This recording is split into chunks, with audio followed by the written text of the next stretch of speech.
a soja como uma fonte de proteína, ela é uma fonte de proteína excelente para o ser humano, né? Ela tem rico em cálcio, em potássio, em ferro. Então, qual que seria a indicação da soja? A gente substituir parcialmente a proteína animal, é uma boa opção.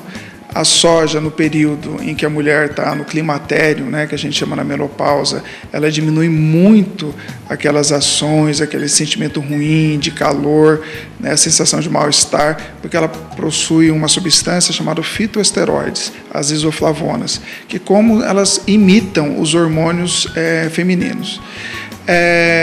Pode atrapalhar um pouquinho se ela for usada em excesso na primeira infância. Mas, de uma maneira geral, é uma boa opção, apesar do brasileiro, do sul-mato-grossense, do campo-grandense, preferir a de origem animal.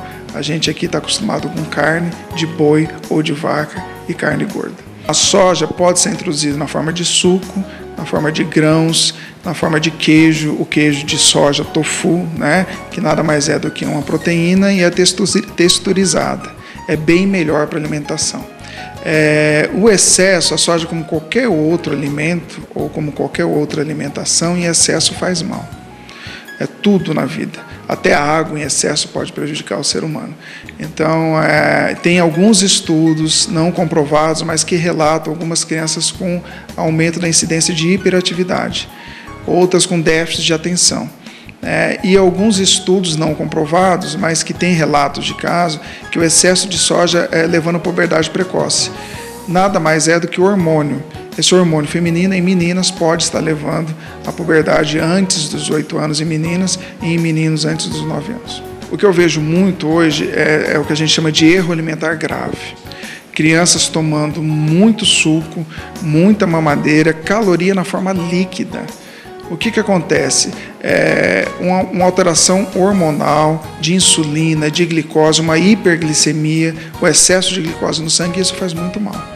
Então, eu acho assim que em excesso, criança, a partir de 1 ano de idade, a alimentação tem que ser igual de um adulto. O que o adulto come? Arroz, feijão, carne, salada. Tem que usar os dentes, a mastigação. Para a criança é muito mais fácil tomar, engolir do que mastigar. Mas você, como mãe, como pai, como cuidador, como responsável, precisa fazer uma pergunta. Você precisa oferecer o que a criança quer ou o que ela precisa. A gente, como cuidador, como responsável, precisamos oferecer o que ele precisa. Se for oferecer só o que a criança quer, ela não tem a responsabilidade nem a maturidade de ter uma alimentação equilibrada. Essa responsabilidade devia ser de alguém maduro, que deveria ser os pais.